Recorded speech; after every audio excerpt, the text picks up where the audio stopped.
केल्या जातील या देवाच्या साक्षीने सत्य सांगतो आम्ही. कारण ज्ञान गुण गम्य ज्ञानदेवा निवृत्तीने दिले माझ्या तुमच्या दिले. गॅरंटी देऊन सांगतो आमच्या हाती दिले. अनुग्रह नाहीये. जोपर्यंत अनुग्रह होत नाही आणि अनुग्रहाचा अनुभव येत नाही तोपर्यंत आपण हे म्हणणं व्यर्थच आहे. कारण 1-1 किलोच्या टाळ कुठू राहिले हरिपाठाचे. रात्रंदिवस नाचून कुठून हरिपाठ होतोय. काय नाचून कुठून हरिपाठ होतोय. एकदम लावा जमा होतो, फुगड्या खेळतो आपण, तर त्या हरिपाठाचा वर्मच कळाला नाही आपल्याला. वर्म कळाला नाही. हो माझ्या ज्ञानदेवाने काय सांगितलं आणि आज आपण काय करतोय ही मोठी शोकांती. काय तुमचा दोष नाही मायबाप, सांगणाऱ्याचा दोष आहे. कारण काय आहे, एक पेशंट डॉक्टरकडे गेला, हो त्याला कावीळ झालेला होता. कावीळ झाला पण त्या डॉक्टरलाच कावीळ झाला तर त्याला पेशंटचा कावीळ काय समजणार. तशी गती आता झालेली. काय तशी गती आता झाली.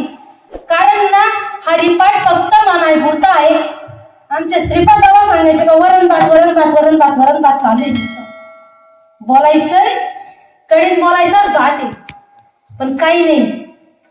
आता जर समजा माझ्या आईने भाकर केली, तुम्हाला भूक कुठून लागते. हा बोलत जावा मायबाप, टाइम होत चालला आपला. कुठून लागते भूक, आतून लागते ना.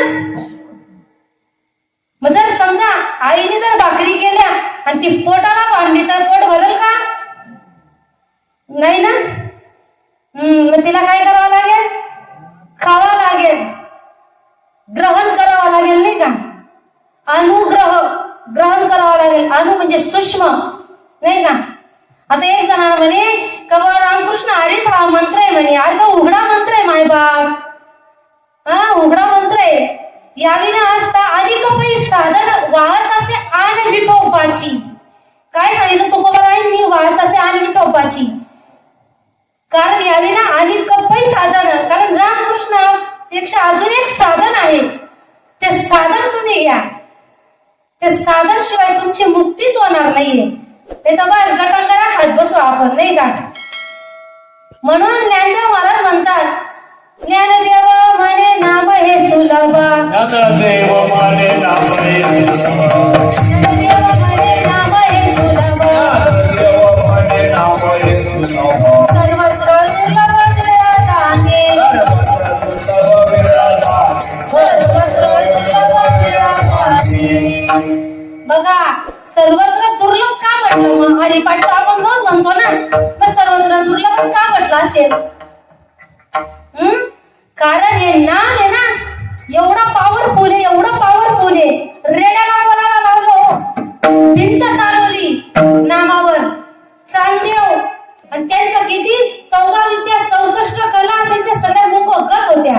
वेद 4 वेद सुद्धा पाठ होते. सगळं काही होतं पण शेवटी गोऱ्याच्या गोऱ्यात राहिले.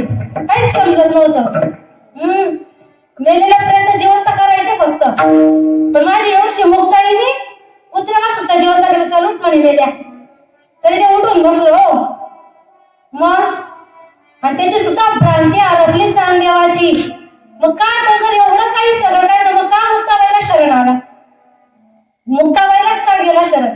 कारण तो वाट पाहिली त्यांनी बी अनुग्रहासाठी बी आहे ना. भाग्य उदायला येत नाही अजून. कारण तुम्ही संतांना शोधलंच नाही.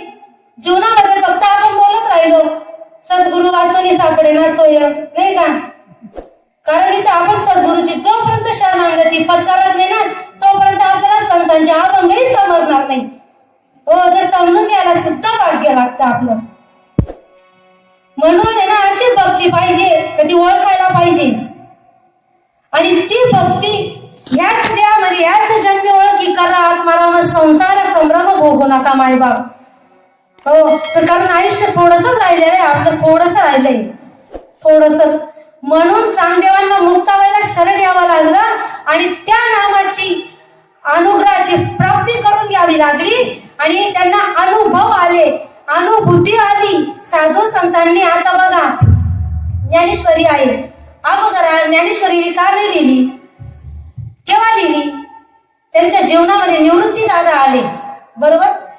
संतांच्या जीवनात निवृत्ती दादा आले आणि नामदेव महाराजांच्या जीवनात येसोबा खेचर आले, तुकोबारायांच्या जीवनात बाबाजी आले. पण तुमच्या आमच्या जीवनात यावे का नको असं वाटत नाही का तुम्हाला? मग तुमच्या आमच्या जीवनात ज्यावेळेस येईल ना त्यावेळेस आपल्याला ते ज्ञान प्रगट होईल, कारण ज्ञान ऑलरेडी आपल्यात आहेच. देख मनुष्य जात सकळ स्वभावताच भजनशीळ, कारण तो स्वभावताच भजनशीळ आहे. जन्म दिलेल्या एवढ्या लेकराला आईचं दूध पिण्याची अक्कल आहे, त्याला शिकवावं लागलं का? म्हणजे ज्ञान आपल्याला आहे, पण संत त्या ज्ञानाची ओळख करून देतात. आणि ज्या दिवशी ती ओळख करून देतात ना, संत दर्शनी हा लाभ पद्मनाम जोडियाला. काय नाही, फक्त सोपं आहे. जिथून तुटलाय तिथून जोडायचंय. जिथून तुटलं तिथून जोडायचंय. मग त्यासाठी काय पाहिजे? त्यासाठी अभंगाच्या दुसऱ्या चरणात सांगितलंय, मी तू विचार विवेक शोधावा, मी तू विचार विवेक शोधावा.